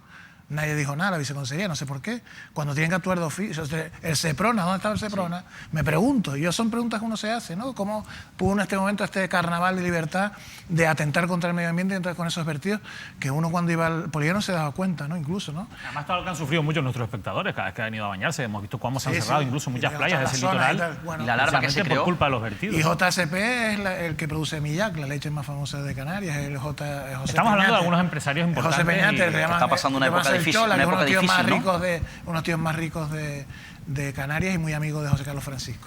Entonces, estamos hablando de empresas muy potentes y muy poderosas que estaban allí. Ten Asfalto, que es una empresa que tiene mucha obra pública, que era la competidora de Traicesa, ¿no? Pues estamos hablando de empresas significativas. Y claro, dinero, trabajo, ya está, tienes todo, ¿no? Y que el medio ambiente tampoco ha preocupado mucho generalmente a nuestros políticos. Yo lo comentamos aquí en su día, la cosa se ha declarado compleja, es verdad que empezaba en 2017, yo creo que incluso la denuncia es anterior. ¿Y no estaba ahí Francis, el concejal de Izquierda Unida? No. Esto fue Francis también. Francis, que ha sido un azote. Sí, Francis de Izquierda Unida empezó, también, ¿no? hay que decirlo, efectivamente, porque además esto fue una denuncia conjunta. Sí. Izquierda Unida con Sí se puede. Cierto. Francis Hernández, ¿no? Que pues, me acordé, a lo mejor está ahí, pero decir, oye, que no me nombran. Y tienes razón en que merece ser nombrado, ¿eh? Sí. Esto hay que decirlo. Fue el denunciante del EMES en la otra causa que tenía. Fue denunciante, efectivamente, y en esta cuestión, además, que es una causa compleja, como decía Félix, lo contábamos aquí en su día, tiene más de 20.000 folios. Y yo quería aprovechar para nombrar, porque me consta, al final nosotros que estamos llevando cuestiones judiciales conocemos los jueces que trabajan y los jueces que no, pues como en toda la vida, o los que trabajan más o trabajan menos. Y quería nombrar al titular del juzgado de instrucción número 1 de Güímar, que es quien está llevando toda esta causa, que es Francisco Tuero González, porque este magistrado de verdad se está pegando un curro tremendo para investigar esta cuestión y sobre todo, como decía Félix, necesitaba ese apoyo fundamental para tirar hacia adelante con la causa, que era ese informe pericial que, insisto, aunque solo de momento, de modo provisional, es contundente hasta el punto de dejar claro que evidentemente se produjo un daño o un riesgo para la salud de las personas con esos vertidos. Y ahí es donde podría estar el presunto delito ecológico que se está investigando y que veremos cómo se desenvuelve este asunto, al que vamos a hacer un seguimiento muy profundo en Mírame Televisión. Como estamos haciendo un seguimiento desde aquí a lo que ocurre en otras islas, por ejemplo, en La Palma, que se ha convertido en un auténtico caldero, la capital, Santa Cruz de La Palma. Ahí les hemos ido contando las crisis que se está produciendo dentro del gobierno, pero hoy, que tenemos a Óscar Martín, que además es un experto, corresponsal palmero, un experto en política palmera, no podemos pasar sin preguntarle qué está pasando en tu ciudad, además, en Santa Cruz de La Palma. Santa Cruz de La Palma, bueno, pues como saben ustedes, ahí estaba gobernando la primera fuerza política en las pasadas elecciones, fue el Partido Socialista. Mientras se trataba de fraguar un pacto en el Cabildo, recuerden que era o bien Coalición Canaria con el Partido Socialista, el PSOE no quería con Coalición Canaria, bien Partido Popular, Partido Socialista. Rápidamente, pese a que el PSOE había ganado en Santa Cruz de La Palma, les cuento los antecedentes, se adelanta Juanjo Cabrera, el candidato, el alcalde actual del Partido Popular, independientemente de saber cómo se iba a cerrar el Cabildo, y pacta rápidamente con Coalición Canaria. Ya de hecho sorprendió y voy a contar una clave. Ese pacto Partido Popular Juanjo Cabrera, Coalición Canaria con Antonio Acosta, son dos delfines jóvenes de Santa Cruz de la Palma, que por cierto la relación era nula de antaño históricamente. ¿Por qué? Porque Juanjo Cabrera, siendo alcalde, denunció, Juanjo Cabrera en el Partido Popular, hace muchos años, por 2009 aproximadamente, denunció al concejal Antonio Acosta, con quien ha pactado por unas supuestas irregularidades en el caso Keck, que recordarán ustedes que llegó incluso al juzgado. El tiempo, evidentemente, parece que el escenario cambió, ya pues la relación mejoró y de repente, hace una semana, rompe el pacto Juanjo Cabrera del Partido Popular con su socio Coalición Canaria. Juanjo Cabrera es el alcalde, Antonio Acosta, teniente alcalde. Y rápidamente, bueno, pues acelera los acontecimientos, anuncia que rompa el pacto, pero dice que evidentemente va a llegar a un acuerdo rápidamente con el Partido Socialista, con los concejales del Partido Socialista, ¿no? Es cuando en este momento se encienden todas las alarmas. Ya uno da por hecho que los concejales del Grupo Socialista en Santa Cruz de la Palma tienen la autorización de la dirección regional, o en este caso de la dirección insular, es decir, de Anselmo Pestana y todo su equipo al frente del PSOE en La Palma, pero no, era todo lo contrario. Semanas antes, cuando evidentemente ya ellos se percatan de que hay contactos, de hecho, los contactos ya habían existido por parte de la dirección insular del PSOE con el Partido Popular. También mantuvieron, por cierto, contactos con Coalición Canaria para tratar de darle un vuelco al Ayuntamiento de Santa Cruz de la Palma, pero los chiquitos de Anselmo Pestana en el Ayuntamiento de Santa Cruz de la Palma se adelantan, cierran el pacto, firman los decretos, el alcalde comparece ante los medios de comunicación dándose la mano ya con su socio Juanjo Neri, un hombre, por cierto, de buena relación, que está en el ayuntamiento gracias al propio Anselmo Pestana, a Sergio Mato, a Manuel Abrante, que son los que en definitiva mandan en el PSOE, y es cuando evidentemente la cúpula del PSOE en La Palma se queda sorprendida, lanza un comunicado diciendo que ellos no están de acuerdo con ese pacto porque el día 12 de septiembre, días antes, la dirección insular del Partido Socialista le había dicho a los concejales del Ayuntamiento de Santa Cruz de la Palma que parasen esos tipos de contactos que estaban llevando con el visto bueno previo del Partido Socialista, de la cúpula del Partido Socialista. Todo hicieron, en medio de una pandemia. Efectivamente, en medio de la pandemia hicieron caso omiso y se adelantaron, no respetaron esas instrucciones de ese escrito que había dirigido la dirección insular del Partido Socialista y fraguaron ese pacto ante la sorpresa, evidentemente, de la cúpula del Partido Socialista. De hecho, cuando anuncia Juanjo Cabrera la ruptura del pacto y que probablemente iba a integrar al Partido Socialista en su pacto, es cuando destacados dirigentes del PSOE palmero telefonearon, llamaron, mandaron WhatsApp a los concejales del Partido Socialista en Santa Cruz de la Palma, sin caso omiso. No había respuesta y fue cuando evidentemente, en principio, a espaldas de la cúpula del PSOE, pactaron. Evidentemente eso creó un cisma, una crisis evidentemente palpable, porque además, teniendo en cuenta, no se olviden ustedes que el secretario de organización del PSOE en Canarias, que tiene varios frentes, varios fuegos, Arona y algún que otro lugar, algún municipio que podría explotar en Gran Canaria, se encuentra con que pierde el control de su gente, de sus concejales del Ayuntamiento de Santa Cruz de la Palma en su propia isla. Eso evidentemente lo podría debilitar. ¿Qué ocurre? Evidentemente, pues ante esa situación, el Partido Socialista ya de manera inmediata lo está haciendo, lo está comenzando a hacer, ya se los adelanto, está iniciando el expediente, evidentemente, disciplinario contra estos concejales del Partido Socialista en Santa Cruz de la Palma, que probablemente podría acabar en expulsión. Ahora bien, es un proceso donde evidentemente ellos presentarán alegaciones. Pero se repite la historia, porque recuerden ustedes que ya sufrió Anselmo Pestana y el propio Jorge González un expediente de supuesta expulsión, aunque evidentemente ellos lo ganaron y se mantuvieron en su momento. Pero, Óscar, vamos a ver, el Partido Socialista de Anselmo Pestana, primero que es muy fuerte. Te recuerdo que en la crisis sanitaria el delegado de La Palma no lo tocaron. Los socialistas palmeros son muy fuertes en la cuestión del equilibrio regional y no ese procedimiento de expulsión para mí es una lavada de cara ante Coalición Canaria. Esos expedientes suelen caer en nada, todos porque ya nuestros espectadores no son tontos y están cansados de que se abran expedientes que no sirven para nada. Sí, pero de repente de expulsión, en los juzgados están muertos. Casi todos al final acaban mal, el de Tacoronte, el de Anselmo Pestana, eso acabó mal para los partidos, o sea, incluso el de Arona, si es el caso, el juzgado lo va a tumbar, o sea que no hay causa, pero el PSOE de La Palma sabe perfectamente que tiene que evitar la Coalición Canaria, su pacto con el PP le conviene porque debilita, y esa caída de Santa Cruz de La Palma, para mí, es simplemente un escenario que Pestana tácticamente dice, oye, le quitamos el ayuntamiento de la capital de la isla al Coalición Canaria y el PP, pactamos con el PP, aunque no haya tormentas y haya rayos y tal, porque al final los concejales firmaron, y yo creo que él rompió con Coalición Canaria porque tenía el compromiso ya sellado ya con los del PSOE, porque eso fue automático, o sea, cesó y a los 2 días ya estaba pactando con los otros. Además, no te olvides una clave, evidentemente las bases del PSOE en Santa Cruz de la Palma no quieren ese pacto PSOE con Juanjo Cabrera. Insisto, Juanjo Cabrera fue tremendamente crítico con el gobierno de Sergio Mato y Manuel Abrante siendo concejal de servicios públicos. Saben ustedes que han archivado, por cierto, la causa del caso Multas al que era alcalde de Santa Cruz de la Palma, está archivado. Y uno de los que supuestamente denunció, impulsó evidentemente esa denuncia fue crítico, Juanjo Cabrera. Pero tú has visto las bases manifestándose contra el pacto. No, por cierto. ¿Tú has visto que las bases hagan algo en el PSOE de Canarias? Por cierto, que yo tengo una clave, que la dirección insular del PSOE en La Palma para esas negociaciones en su momento con el Partido Popular, porque yo estoy convencido que quieren dejar la puerta abierta, en este caso con Coalición Canaria, que yo estoy convencido que es una directriz de la dirección regional del PSOE. No vaya a ser que vayan a fraguar una moción de censura, Casimiro, Román, Partido Popular, etcétera, etcétera, Conrado Domingo, Sebastián Franqui y compañía, y necesiten a Fernando Clavijo, a Rosa Dávila, Coalición Canaria del Gobierno Autónomo, y hay que tener la puerta bien abierta con Coalición Canaria. Una moción de censura. Esa es la clave. Sí, pero se habla de una moción de censura en enero.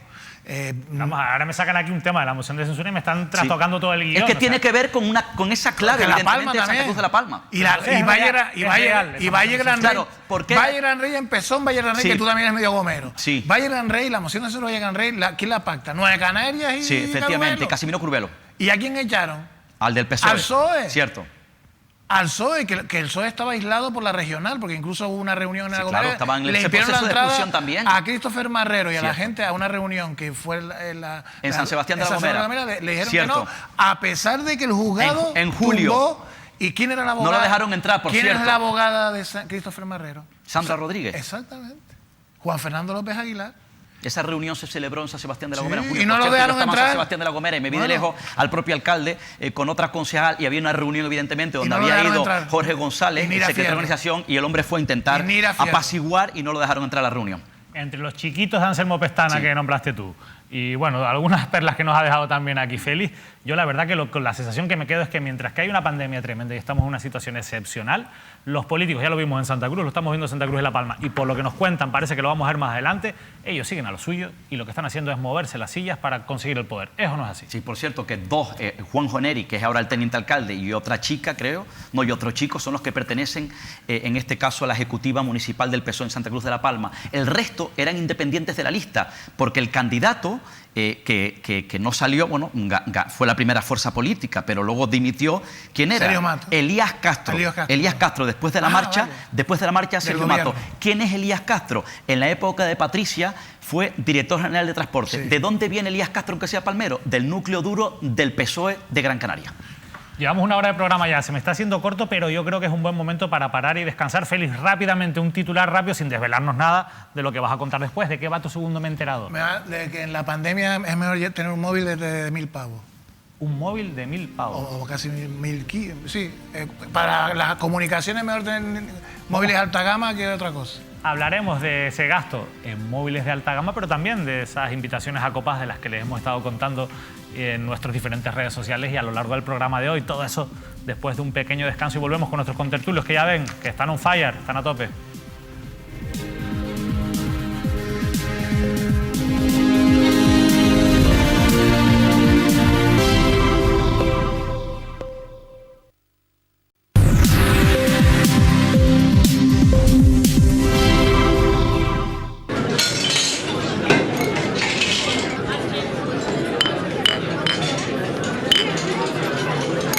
¿Qué empresa pública gastó más de $500 000 en invitación a copas durante 3 años?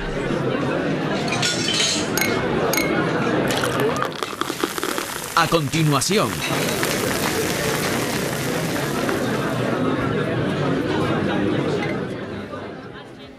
En unos minutos sabremos de qué empresa pública estamos hablando y sobre todo todos los detalles, como nos gusta aquí en esta casa, sobre esta información que llevamos anunciándoles varios días. Pero eso sí, antes tenemos que hablar de ese móvil de alta gama que alguien se ha comprado, según nos comentaba Félix Rojas, y yo entiendo que eso también ha sido con dinero público, Félix. Sí, bueno.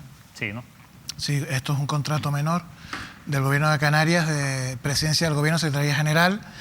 Es la adquisición de 2 teléfonos, un Apple iPhone XSGB, que he visto yo que está sobre los 1000 y pico euros, aunque hay ofertas de 700, y un Samsung Galaxy Note 1056 entre 900 euros y 400, depende, ¿no? Para la Viceconsejería de Comunicación y Relaciones con el Gobierno de Canarias y la Dirección General de Comunicación de Presidencia del Gobierno. El presupuesto son casi 3.000 euros, 2.935 euros el julio 2020. Mi pregunta es, ¿para qué quieren estos teléfonos alta gama el viceconsejero de Medios de Comunicación, don Ricardo González Pérez, y don Juan Manuel Pardella, estos móviles de alta gama en julio de 2020? Pues se les rompió. Para comunicar, entiendo. Se les rompió. Y tienen que gastarse 3.000 euros, que son 6 pagas del ingreso mínimo vital. 3.000 euros. Pero es que lo más asombroso, que lo compran a un autónomo que se llama Juan Antonio Rojas González, JL Servicios de Oficina. Bueno, dice, bueno, y yo, coño. Porque esos contratos hay que explicar, son a dedo, ¿verdad? Son menores, sí, esto no tiene ni... Por la cuantía se lo pueden dar. Una factura y ya está, ¿no? Pero 2 móviles de alta gama de un gobierno supuestamente enfrentado a la lucha del COVID, que quiere lo mejor para Canarias, para los pobres, y 2 móviles de alta gama en julio, en plena pandemia de COVID. No sé, se le habría tropeado a los dos al mismo tiempo. Bueno, este señor, Juan Antonio Rojas González, mirando su epígrafe, Juan Antonio Rojas González, el epígrafe es actividad, comercio al por menor de periódicos y artículos de papelería en establecimientos especializados, papelería y libros. A ver, que me expliquen a mí cómo compras 2 móviles de alta gama a un nota que vende libros y periódicos. Pero yo te pregunto, Félix, porque no lo sé, ¿el gobierno de Canarias no tiene acuerdos o contratos o concursos pero lo más asombroso para es que esto, le suministren? Y que los móviles no son todos iguales para todos allí. Exacto, no, pero es a lo que escúchame, voy. pero es que los móviles, si tú te los compras a un tío que no tiene epígrafes para vender móviles, el precio es... Claro, pero eso es a lo que voy. Sube el precio. Si hubiera algún El proveedor nota con el tiene que que ya se comprar- trabaja, Exacto. porque ha ganado un concurso, por lo que sea, yo entiendo que el precio sería menor. No entiendo por qué se va y por qué en julio como dices tú, a lo mejor es que se les rompieron los móviles y A los dos al mismo tiempo. un contrato de urgencia. Sí, pero bueno, es que este señor... Estarían juntos cuando Ah, se bañaron con el móvil. Los dos. Seguramente los dos. Serían, no sé, en el muelle alguien fueron a ver a los... Con perdón, y se les rompieron los móviles a los dos por el tema.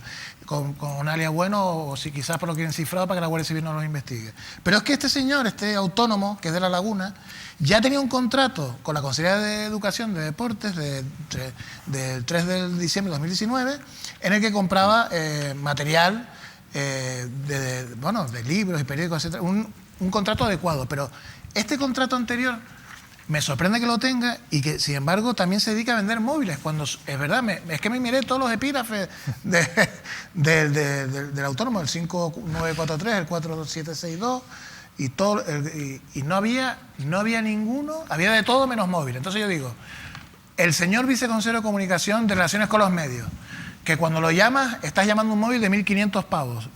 Lo estás llamando tú y el móvil que responde cuesta 1.500 pavos y el otro también, porque son casi 3.000 euros.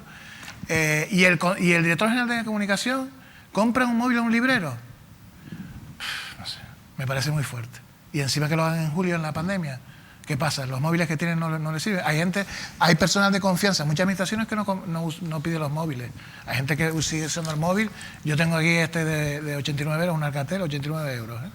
Hombre, yo sí creo que los responsables de comunicación tienen que tener las herramientas adecuadas para hacer bien su trabajo, pero también es verdad que no parece un gasto justificado de esas cantidades y que no sé a qué se debe si es que no tendrían antes, pues no sé si hay un móvil corporativo. No, como tenemos muchas dudas, yo creo que lo mejor es que en los próximos días hablemos también con el gobierno de Canarias y nos explique este gasto, porque la verdad, insisto, a mí me sorprende por la cuantía y también por el proveedor. Es decir, ¿por qué? ¿Cuál fue el criterio para elegir a este proveedor en concreto? ¿Por qué no se buscaron quizás otros establecimientos que podían haber un precio más barato? Sí, pero además, es que... Al final es dinero público, que es lo importante. Sí, pero tu móvil yo me pregunto, ¿los móviles que tenían ellos en el 2019 cuando se fue el gobierno ya no sirven o qué?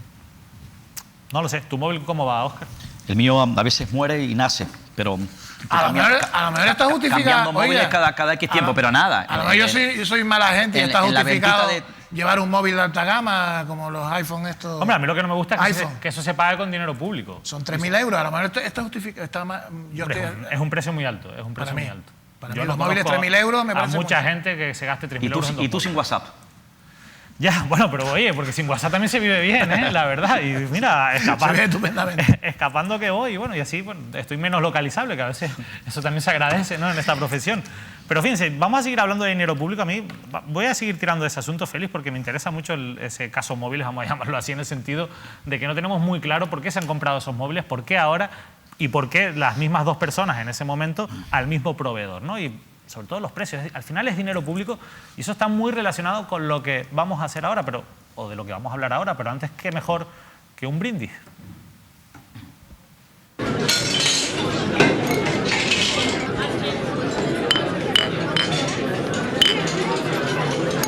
¿Qué empresa pública gastó más de $500 000 en invitación a copas durante 3 años?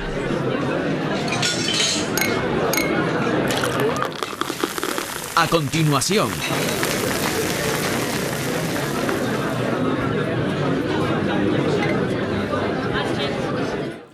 Más de 500.000 euros en invitaciones a copas. ¿Qué empresa pública ha gastado más de 500.000 euros en invitaciones a públicas de dinero público durante 3 años? Los ejercicios 2017, 2018 y 2019. Pues bien, la empresa que ha gastado esto, en realidad son 3 empresas, pero que tienen la misma matriz, que es Casinos de Tenerife. Es la empresa Casinos de Tenerife. Como ustedes saben, tenemos al Casino Playa de las Américas, al Casino Taoro y al Casino de Santa Cruz, que son 3 casinos. Es verdad que son 3 empresas independientes, algo que también es bastante extraño, pero que dependen todas del Cabildo de Tenerife. Efectivamente, según los datos que hemos podido tener acceso a través de diferente documentación, una cuestión que ha salido ahora o que sale ahora a raíz de esas consultorías, de esas investigaciones internas que se están haciendo en las empresas públicas dependientes del Cabildo de Tenerife, a raíz, bueno, pues del cambio político que se ha producido, están arrojando algunos datos de mucho interés. Nosotros hemos tenido acceso a bastante documentación y queremos seguir, por supuesto, tirando del hilo de algunas de esas cuestiones, pero queremos empezar por esta porque nos ha llamado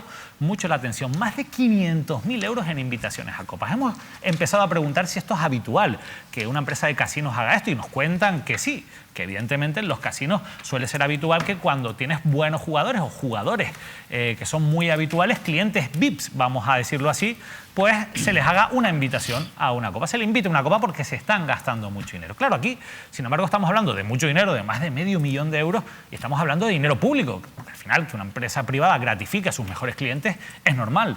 Que lo haga una empresa pública, en este caso los Casinos de Tenerife, es lo que ya nos empieza a llamar la atención. Pero es que si vamos a analizar los datos, todavía las cifras son aún más llamativas y nos generan muchas dudas. Vamos a repasar cuánto se han gastado los diferentes casinos uno por uno. El Casino Taoro, el Casino de Puerto de la Cruz, estos son datos oficiales, invitaciones a copas. 2017, 40.206 euros, 2018, 41.272 euros y 2019, 34.805 euros. Total, 116.283 euros en invitaciones a copas en 3 años en el Casino Taoro. Vamos con otra de las instalaciones, el Casino de Playa de las Américas.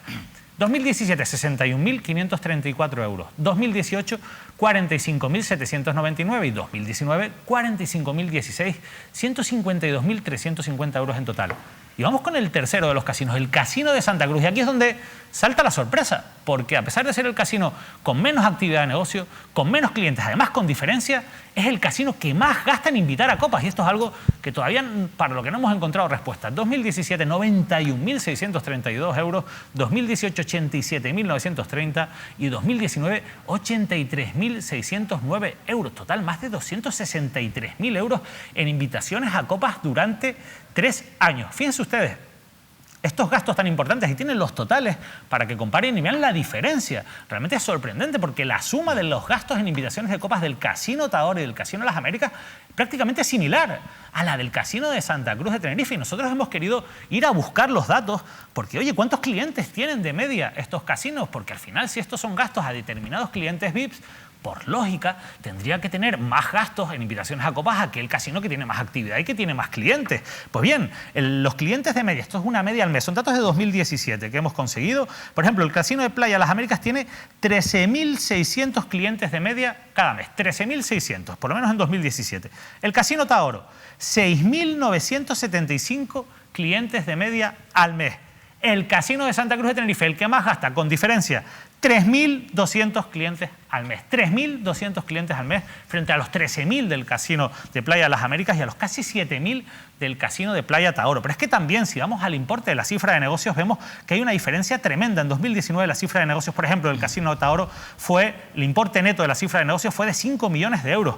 El de Santa Cruz fue de 1.800.000 euros. ¿Cómo se justifica que exista un gasto tan elevado? Para todo esto hemos querido buscar respuestas, sobre todo porque este asunto se ha ocultado durante muchos años. Esto es algo que evidentemente seguramente los trabajadores de los casinos conocerían, pero sobre todo la persona que es la máxima responsable de los casinos, Gildo Hernández, el gerente, que además es una persona que lleva en los casinos de Tenerife desde el año 2007 de manera oficial, pero ya estaba desde mucho antes gestionando los casinos, que llegó de la mano de Ricardo Melchor. Y lo más sorprendente, que ahora, hoy todavía, con el cambio de gobierno, continúa llevando la gerencia de los casinos. Gildo Hernández, que está siendo investigado, es el único imputado de momento en la causa penal abierta por una denuncia de Podemos y que donde se están investigando diferentes contrataciones presuntamente irregulares y delictivas por parte de casinos de Tenerife a diferentes empresas. Lo que se hacía era fraccionar determinados contratos para adjudicar contratos más grandes que deberían de haber salido a concurso, con dos empresas bajo el punto de mira, Borrella y Juan Fuentes Tavares, la empresa de publicidad que, ojo, también aparece en esta documentación a la que hemos tenido acceso porque, curiosamente, ¿por qué no habían salido estos datos a la luz de las invitaciones en copas? Porque estaban camuflados. ¿Dónde? En la partida de publicidad y propaganda. Ahí es donde se ocultaban esos datos de los gastos en invitaciones a copas que, insisto, son completamente llamativos. Nosotros hemos querido hacer una ronda de contactos, hablar con todo el mundo de esta cuestión, con todo el mundo que tenga algo que decir. Pero a mí, antes que escuchar a nuestros invitados, me gustaría escuchar a nuestros contertulios. En principio, ya con estos datos que les hemos dado y que, por supuesto, seguiremos ampliando en los próximos días, me gustaría saber qué opinan de ese gasto en invitaciones a copas y, sobre todo, si encuentran alguna explicación a que el casino de Santa Cruz de Tenerife tenga esa diferencia de gasto teniendo menos clientes. Hombre, desde luego, conocer este tipo de información en este escenario que estamos viviendo de crisis social y económica, de incertidumbre, es tremendamente duro para la ciudadanía, sin lugar a dudas, para la opinión pública. Un sumidero, un despilfarro, una vergüenza grave, evidentemente, teniendo en cuenta además que estamos hablando de empresas que dependen directamente de la gestión de lo público, de dinero público, ¿no? Luego también podemos hablar acerca de ese debate, algunas propuestas de que los casinos formen partes a manos privadas, que estén privatizado, pero desde luego, insisto, me parece tremendamente grave ese despilfarro de dinero injustificado que habría que, evidentemente, explicarlo. Yo no sé, evidentemente, si este caso en sí Podemos lo llevará a la Fiscalía, porque estamos hablando de, digo yo, ¿no? Yo no soy jurista, puede haber un supuesto delito de malversación de dinero público y luego ya, evidentemente, yo no quiero pensar que en el casino de Tenerife, el de Santa Cruz de Tenerife, se haya despilfarrado el dinero de esta manera. No quiero pensar políticos, familiares y amigos empresarios, ¿no? La verdad es que lo cierto es que había una barra libre, por decirlo de alguna manera, mayor en este sentido, en gratificaciones, en invitaciones, en el casino de Santa Cruz de Tenerife, y ahí están los datos, insisto, son en este caso irrefutables. Digo, perdona, matizo, familiares políticos y empresarios amigos. A nadie se le escapa que en Santa Cruz de Tenerife están las principales administraciones y los políticos suelen estar más tiempo por Santa Cruz de Tenerife. Yo no sé si eso esperemos que no sea así, tiene algo que ver, o por ejemplo la presencia del propio Hotel Mensei justo en las instalaciones donde se encuentra el casino de Santa Cruz de Tenerife. No lo sabemos, no hemos podido saber a qué se debe ese gasto, pero sí que tenemos la cifra y el dato está ahí, Félix. ¿Las cifras menores de 2019 es porque solo llega hasta la mitad de la legislatura o eso todo? No, es porque yo entiendo que el gasto se ha ido pues rebajando, se ha intentado rebajar en los últimos años. O sea, que no es coincidencia con la coalición y después llega el PSOE y baja, y antes sí y antes no. No, de hecho esto se sigue haciendo. Vamos. Vale. Bueno, primero, hay que ver, a ver, son invitaciones, tiene que haber un protocolo, o sea, a una comanda, alguna orden que tú dices, oye, esto es invitación. Tiene que haber y quién firma esa invitación. Esa documentación no está. Y esa es fundamental, ahí se sabría por qué en Santa Cruz, en este caso es muy llamativo, sí, es significativo, pero tiene que ver, por ejemplo, ¿quién da la orden al señor de las copas para que invite a este señor? Tú has dicho que no es por clientes, porque las cosas no cuadran, tiene que ser otra cosa, otro criterio. ¿Cuál es el criterio? Que el que apunta, una apunta a Óscar, apunta a Óscar, que es los coleguitas. Por ejemplo, cuando van todos al casino una noche en Santa Cruz de Tenerife, ya hay una invitación previa, esta noche, miércoles 21 de septiembre, barra libre para todo el mundo. No. Un criterio que has dado tú, que es el criterio coleguita. Bueno, pues digo yo, no sé, me pregunto, tendrán que explicarlo ellos, por supuesto, claro, pero los responsables. Escúchame, entonces yo, si soy el consejero del Consejo de Administración, los cabildos es un problema gravísimo siempre, ¿no? Porque se prestan entre sí dinero entre sí, Santa Cruz le hace un préstamo a Taoro a Santa Cruz, bueno, y eso ha sido es los únicos casinos públicos que hay en España, o sea, una cosa curiosa, que están gestionados por el Cabildo de Tenerife, no sé se sabe por qué. Pero lo que había que ver, ¿cuál es el criterio para que si haya un gasto tan brutal de 200.000 euros, que es una brutalidad, en invitaciones a copas? ¿Qué procedimiento se ha realizado? ¿Quién daba la orden? Sí. si era una orden que venía de gerencia y que además se le daba al jefe de si barra... Si tenía conocimiento el político de esa supuesta orden de gerencia. Y la orden decía que determinadas personas se les podía invitar, porque vamos a entrar en ¿Con qué criterio? A unas personas sí y a otras no. No, es que eran clientes VIP. Pero como no tenemos esa documentación, claro, lo único que son hipótesis, criterios. Sí, habrá que investigarlo. Lo cierto es que es un escándalo brutal. Yo creo que puede tener relación con las cloacas que dijo Enrique Arriaga, que se quedó en cloacas y no ha hecho nada más. Sigue en las cloacas, pero no ha drenado el pantano. Para eso no hable, mejor no digas nada. Entonces, ¿forma parte de las cloacas del Cabildo esto? Pues sí. ¿Que son invitaciones? ¿Por qué tenemos que invitar a copas a un montón de gente con dinero público? Me parece monstruoso. Que además que ya si van al casino supuestamente tienen un poder adquisitivo figura mayor penal, que el resto de la ciudadanía. La figura penal no lo tengo tan claro. No veo, no veo malversación, ahí no la veo. No lo sé. No sé. A lo mejor sí, habrá que investigar. Depende del procedimiento, no sé. Si por ejemplo se hace bien el procedimiento, no hay, pero éticamente no tiene. ¿Pero cuál es el procedimiento? Pase. ¿Se sabe? Esto es lo que estoy diciendo, claro. Como no lo sabemos... Primero hay que ver cómo fue el procedimiento y cuando se sepa el procedimiento habrían que ver los responsables del Cabildo si lo llevan a la Fiscalía o no. Es una tesis matemática. Menos clientes, más gastos, no clientes. Es otro criterio. Esa contradicción es la que nadie ha sido capaz hasta ahora de Exactamente, esa es la clave. De todas formas, esto es un caso más de muchos, porque evidentemente esta era una práctica muy habitual de antaño históricamente en Tenerife. En este caso en el casino y en otras cosas, en otras empresas. Pero escúchame, lo importante es que el Cabildo de Tenerife, la mayor institución, ese gerente clave dice que viene de la época de Ricardo Mencho. Los casinos tienen un montón de irregularidades y están en algunos casos en tema penal. Ahí dijiste que había una cosa en fiscalía. No, en los juzgados ya. En los juzgados ya investigados. Hay una denuncia de la fiscalía. Las empresas públicas del Cabildo han estado en los juzgados. Carreteras, estuvo el recinto ferial, ya sabemos, lo de Sinpromi, y casino. Casino a lo mejor es un pudridero. Y entonces han metido la mano y ha saltado, lo primero que ha saltado la invitación a copas. A lo mejor hay muchas cosas más graves, más importantes. Probablemente lo de las máquinas, tragaperras que están allí. No, pues esto es un argumento para que el gobierno insular reconvierta la política de casino. Pero la pregunta es, si tú llegas al Cabildo de Tenerife y ves los casinos, ¿por qué no cambias al gerente? ¿Y lo dejas ahí? Esa es una de las preguntas que nos hacen. Cierto. ¿Por qué? ¿Por qué?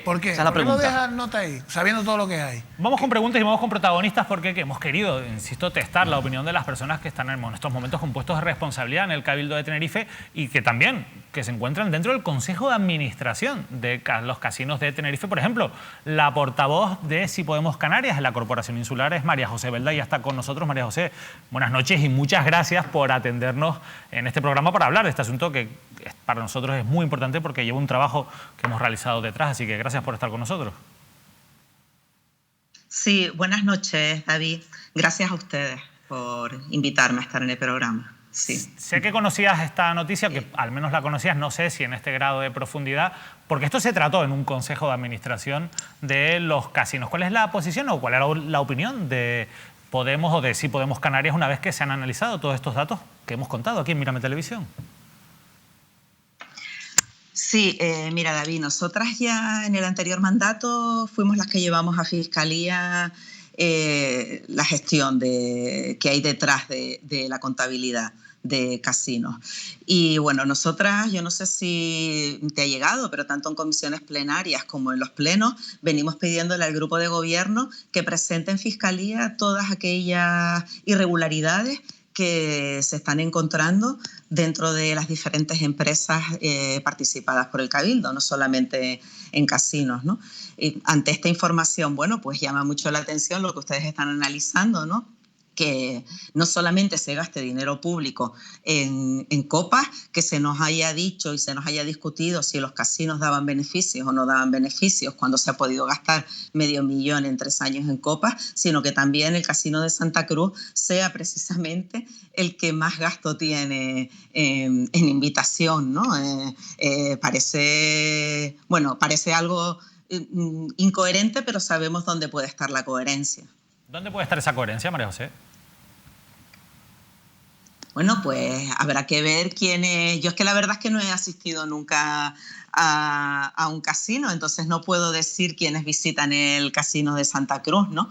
Te podría hablar de comentarios y no lo voy a hacer, ¿no? Pero bueno, lo que pensamos todas creo que está ahí, ¿no? Presuntamente, ¿quiénes pueden ser los que han estado utilizando estas invitaciones a copas, ¿no? Todas creemos que tiene que venir del anterior gobierno de la isla, ¿no? Aquí debe de estar, tiene que dar las explicaciones Coalición Canaria. Coalición Canaria tiene que dar explicaciones, nosotros las hemos buscado, pero de momento nos acompañan en la mesa los compañeros Óscar Martín y Félix Rojas. Óscar, ¿quiere preguntarte algo? Sí, también? muy rápidamente, señora Belda, muy buenas noches. Evidentemente, usted que conoce Santa Cruz de Tenerife, conoce evidentemente en este caso cómo funcionan algunas personas, algunos poderes y algunos empresarios. ¿Usted cree, porque evidentemente a muchos se le puede venir en la mente eso, ¿no? La ciudadanía quiere una explicación, ¿no? ¿Usted cree que en el Casino de Santa Cruz, por tanto, en aquella época aquí se le premiaba con esas copas, se le invitaba a esas copas, a esa barra libre, a políticos, familiares, amigos, amigotes, empresarios afines? Y por otro lado, porque no sé si esa es la sensación que tiene usted, a cualquier ciudadano se le puede venir en la mente. Y por otro lado, ¿por qué cree usted que se ha perpetuado tanto en el tiempo el gerente de esta empresa pública? Bueno, vamos a ver. La verdad es que aventurar a quien se ha invitado a copas no lo puedo decir, porque no es nuestra forma de trabajo, además, ni es la forma en la que yo tengo de apostar por la política. Eso es. Si nosotros apostamos en su momento por una moción de censura, fue precisamente porque creíamos que ya se llevaba demasiados años el mismo partido político y que podían estar ocurriendo irregularidades, que creo que es lo que están saliendo. Aquí hay una irregularidad y lo que queremos es que se investigue y se vea y que llegue a su fin, ¿no? ¿Y por qué tanto tiempo con este señor? Bueno, nosotras ya venimos desde el anterior mandato poniendo en evidencia la gestión por parte del gerente. De hecho, tengo que decir que nosotras también hemos pedido explicaciones de otros datos que salen en la contabilidad, donde bajo el concepto otros gastos se meten unos importes que no entendemos y que no se nos han desglosado. Hemos votado siempre en contra de las cuentas anuales, o sea, nunca han tenido nuestro voto a favor estas cuentas del casino, y habría que ver qué tipo de contrato tiene este señor y si existe la suficiente documentación a día de hoy pues para poder rescindir el contrato con él. Habría que preguntarle al grupo de gobierno. Le preguntaremos al grupo de gobierno, sin duda, además en unos minutos, María José, pero Félix Rojas también te quería hacer una última cuestión antes de seguir. Buenas noches. ¿Usted cree que tendrá acceso a la documentación de que puede haber generado este proceso de invitaciones? Es decir, la orden, quién firmó las invitaciones. ¿A ustedes la han pedido? ¿Tendrán acceso? Y segundo, ¿ustedes apoyarán al grupo de gobierno? ¿Seguirán apoyando a este grupo de gobierno que permite o que va a permitir, sigue permitiendo la gestión de casinos teniendo al gerente? A este gerente, con perdón. A ver, nosotras apoyaremos al grupo de gobierno siempre y cuando todas las irregularidades vayan a Fiscalía. Si las irregularidades van a Fiscalía y se va caminando en resolver, nosotras lo apoyaremos. Si se van a tapar las irregularidades, no vamos a poder seguir apoyando al grupo de gobierno, pero no solamente en casinos, sino en cualquiera de las empresas que están participadas por el Cabildo.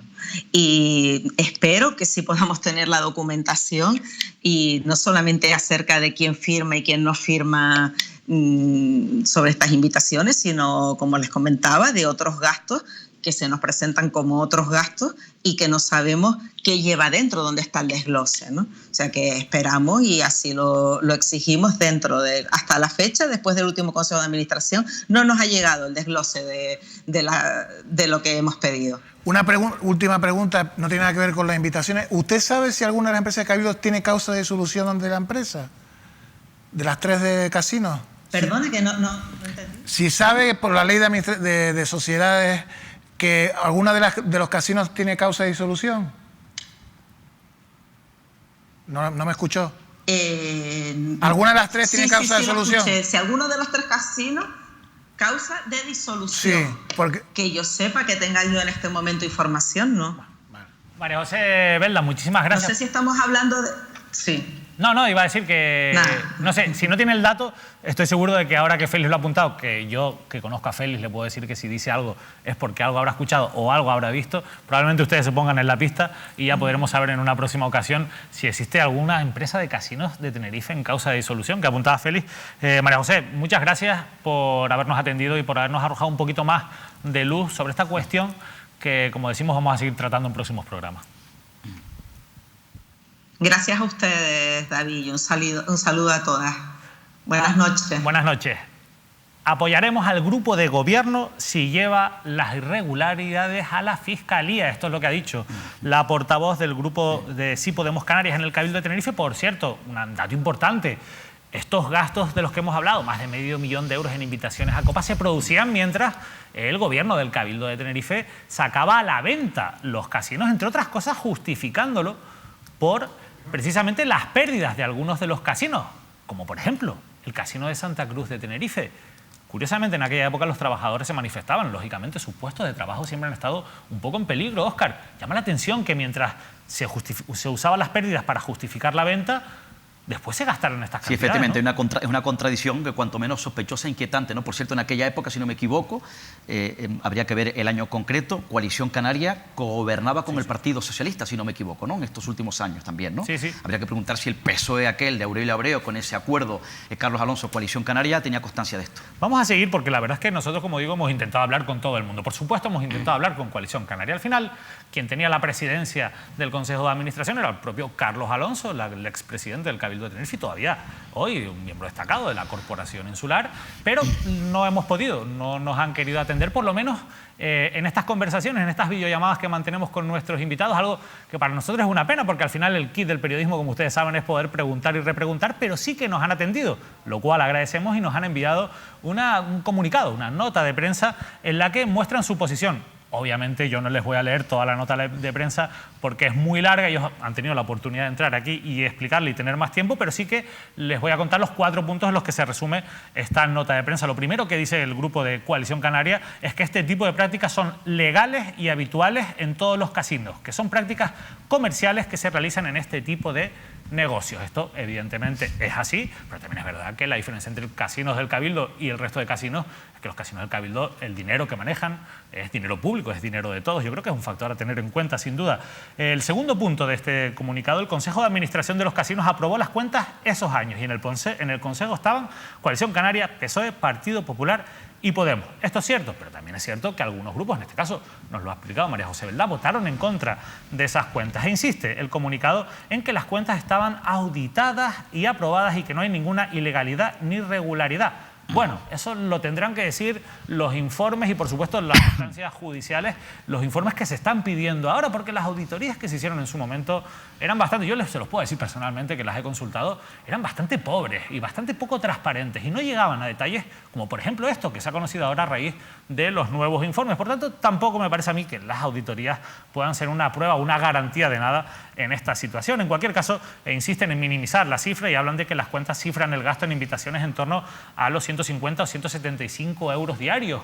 Esto es cierto en algunos casos, en otros no. En el Casino de Santa Cruz de Tenerife llegan a los 250 euros diarios, por ejemplo, en el año 2017. Pero en cualquier caso aseguran que es un menor gasto que si, por ejemplo, a cada cliente que llega al casino se le invita a una copa cuando llega. Insisto que estamos hablando de dinero público y en cualquier caso esas cifras, si ellos dicen que es así, será así, pero habría que también contrastarlas en cualquier caso. Por último, la posición de Coalición Canaria, y en esto pues no se mueven en ningún caso, ante los casinos no ha variado, y es que deben ser privados. El Cabildo es la única administración pública de España que tiene unos casinos, esto también es verdad, y en su origen sí tuvo razón de ser que el Cabildo impulsara como reclamo turístico, pero ya no, es lo que viene a comentar Coalición Canaria en este comunicado, en el que, insisto, sobre todo hacen hincapié en que esto no es ilegal, en que no es irregular y que, en cierto modo, está justificado por la actividad de los casinos. No hay una respuesta para la duda principal que tenemos aquí, que es cómo es posible que el gasto del Casino de Santa Cruz de Tenerife en invitación de copas sea igual a la suma del Casino Tador y del Casino Playas Las Américas, cuando tiene muchísimos menos clientes. Y hemos dado aquí las cifras, pero decía Óscar, hay que preguntarle al PSOE, decía María José Belda, hay que preguntarle al grupo de gobierno, y lo decía Félix también, hay que preguntarle al PSOE que estaba en esos consejos de administración. Bueno, en el mandato anterior no, pero en este mandato quien sí que está en el Consejo de Administración en nombre del Partido Socialista es la consejera Marian Franquet. Y ya tenemos conexión con Marian Franquet para hablar de este asunto. Marian, muy buenas noches. Sí, hola, Marian, ¿me escuchas? Marian, ¿me escuchas? Sí. Sí, vamos, estamos ya conectando a Marian. Te estamos viendo, no sé si tú ya nos escuchas.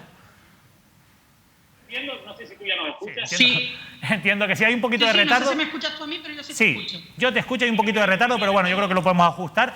Marián, hemos contado la noticia, más de 500.000 euros en gastos en los 3 casinos. Nos llama la atención la situación del casino de Santa Cruz de Tenerife. Ustedes entiendo que esto se enteran a raíz de un consejo de administración donde se lleva este asunto por esas consultorías e informes que se están elaborando, pero ¿cuál es la posición una vez que han conocido estos datos del grupo de gobierno?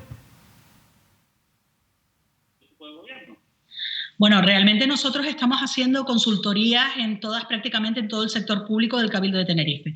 Piensa que tenemos el sector público más importante de todas las administraciones a nivel del Estado. Somos la primera administración con sector público, tenemos más de 70 empresas. Y bueno, esto yo creo que es reflejo de una forma de entender, una forma de actuar, una forma de entender la política.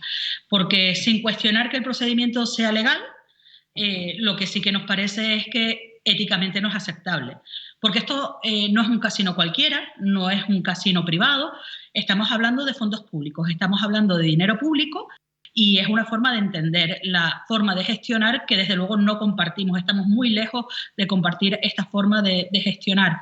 Y por otro lado, todavía hay muchas cosas que se nos escapan, ¿no? Porque no entendemos muy bien por qué el Casino de Santa Cruz tiene estos gastos tan importantes en copas, teniendo pues 8 veces menos clientes que, por ejemplo, el Casino de Playa de las Américas. No entendemos muy bien quién y cómo se decide a quién se invita y en qué cantidad y bajo qué criterio. Porque, repito, no es un negocio privado donde el dueño hace con su dinero lo que considera. Es un negocio público y que tiene que tener controles públicos, con lo que todavía pues tendremos que seguir averiguando qué es lo que pasa y cómo se ha funcionado. Y repito, a mí lo que me preocupa y mucho es que esto es un reflejo de una forma de entender la gestión de lo público, y eso es lo más preocupante. Según Marián, que éticamente esto no es aceptable. ¿Y qué va a hacer el grupo de gobierno? ¿Se va a corregir esta práctica? Ya se ha corregido. Ya se ha corregido. Nosotros desde el primer momento y desde que tuvimos conocimiento, pues obviamente se ha puesto fin a estas prácticas. Eso ha sido lo primero. Y luego estamos pues trabajando en todos los procedimientos con casinos y con el resto de empresas públicas, de cómo se hacen las contrataciones públicas, porque tenemos que seguir, aun siendo empresas, son empresas que están financiadas, si no al 100%, con una cantidad muy importante de financiación pública. Y tiene que seguir los procedimientos de contratación pública. No nos los podemos saltar y estamos viendo que, bueno, en procedimientos y en las formas de entender y, repito, de gestionar lo público, hay deficiencias muy importantes. Y ese es ahora nuestro afán, ¿no? Nuestro trabajo. Coger todo este grupo de empresas públicas y poner las medidas necesarias para encauzarlo en los procedimientos legales con los que nunca se tenían que haber salido, ¿no? Repito que este tema de las copas, de los casinos, que es muy significativo, a mí nunca, ni en casinos ni fuera de casinos, nadie me ha invitado a una copa con dinero público. Nunca. Y casinos, que es un ambiente de juego, de ocio, ¿no? Podría tener cierto sentido, pero es que no lo tiene desde que sabemos que ese dinero no es de casino, es de los ciudadanos y ciudadanas de Tenerife. Y puede haber, porque no quito que haya alguna cena institucional o algún acto institucional. Eso puede pasar y puede ser justificable. Nos gustará más o menos, pero bueno, puedo entrar a discutirlo. Pero es que de las cantidades que estamos hablando, yo redondeaba cifras y decía, bueno, anualmente Casino de Santa Cruz hay un año que roza los 100.000 euros. Lo divides por los 365 días al año y te sale 273 euros, creo, si no recuerdo mal. Diarios. 273 euros diarios en copas. Eso no hay justificación que lo sustente. ¿Será legal? Pues seguramente. ¿Moral? Pues seguramente no. Mariana, antes de que te pregunten mis compañeros, ¿por qué han mantenido el actual grupo de gobierno al gerente que colocó en su momento, Ricardo Melchor, de Coalición Canaria, llevando la gestión y que al final es una persona que además está siendo investigada ya penalmente por esa denuncia que presentó Podemos en el mandato pasado? ¿Por qué ustedes mantienen a Gildo Hernández como gerente de los casinos? Porque las personas tienen contratos laborales con una serie de condicionantes que no te permite la legislación un despido abierto y libre en cualquier momento, y porque las cosas yo creo que hay que hacerlas con sustancia y hay que conocer antes de actuar, y no podemos conocer las cosas porque dicen que me comenta que ha pasado, ¿no? Nosotros llevamos más de un año de un trabajo muy riguroso de conocer el funcionamiento, repito, de las empresas públicas. Y ahora mismo empezamos a tener resultados de ese trabajo. No era una cuestión de hoy para mañana, ni de vendetas políticas, ni de como te puse yo, te quita el otro que viene detrás, ¿no? Sino realmente de ser eficaces en la gestión de lo público. Las personas tienen sus derechos laborales, tienen sus contratos y los procedimientos son los que son. Marian, te pregunta mi compañero Félix Rojas, que está aquí en la mesa. Buenas noches, Marian Franquet. La Ley de Estabilidad Presupuestaria indica que empresas públicas con déficit deben ser disueltas si no tienen beneficios o están en equilibrio. Por ejemplo, el caso de Casinos Tahoro, ¿no? Que es una de las más afectadas por la crisis y bueno, que tiene más problemas de tesorería que las otras, ¿no? ¿Esto afecta a las otras tres? ¿Están las otras tres en este problema? Y resulta contraproducente que se hayan producido despidos, ERE, etcétera, etcétera, y este gasto de 500.000 euros en copas, teniendo estas empresas tantos problemas económicos. Efectivamente, una de las cosas que estamos, digamos, desenmarañando, intentando conocer, es porque los casinos de Tenerife son tres, pero administrativamente es uno. Y la contabilidad y los presupuestos al final son conjuntos, ¿no? Y los déficits de una empresa se cubrían con los de otra. Y realmente es un sistema como mínimo poco transparente, ¿no? Como mínimo poco transparente. Y estamos desenmarañando eso para realmente conocer el estado financiero de Casinos de Tenerife. Porque al final... repito, tenemos situaciones como por ejemplo Casino Tahoro, que alquila las máquinas tragaperras al resto de casinos y recibe ingresos por eso. Y a unos le cobra con una fórmula y a otros le cobra con otra fórmula distinta. Con uno me da más beneficio y con otra me da menos. Y con otro, bueno, realmente es un sistema francamente complejo, muy complejo, y que estamos desenmarañando para poder tener todos los datos. Que obviamente en una situación donde se les decía a los trabajadores que no se les podía mantener sus puestos de trabajo y se pagaba este dinero en copas, pues lo que decía al principio, pues mire, seguramente, contablemente será legal, pero éticamente es más que cuestionable. Marian Franquet, muchísimas gracias por habernos acompañado en esta noche de programa de tertulia para analizar estos datos. Nosotros seguiremos muy pendientes, por supuesto, de estas informaciones, de todos los datos y cifras que vayamos conociendo en esas consultorías que se están haciendo de las empresas públicas, pero también estaremos muy pendientes de los pasos que da el grupo de gobierno y si de verdad se corrigen estas deficiencias. Usted ya nos ha dado un titular también hoy aquí y es que esto ya está corregido. Entiendo que ya no se están haciendo invitaciones a copas a los clientes de los casinos con dinero público.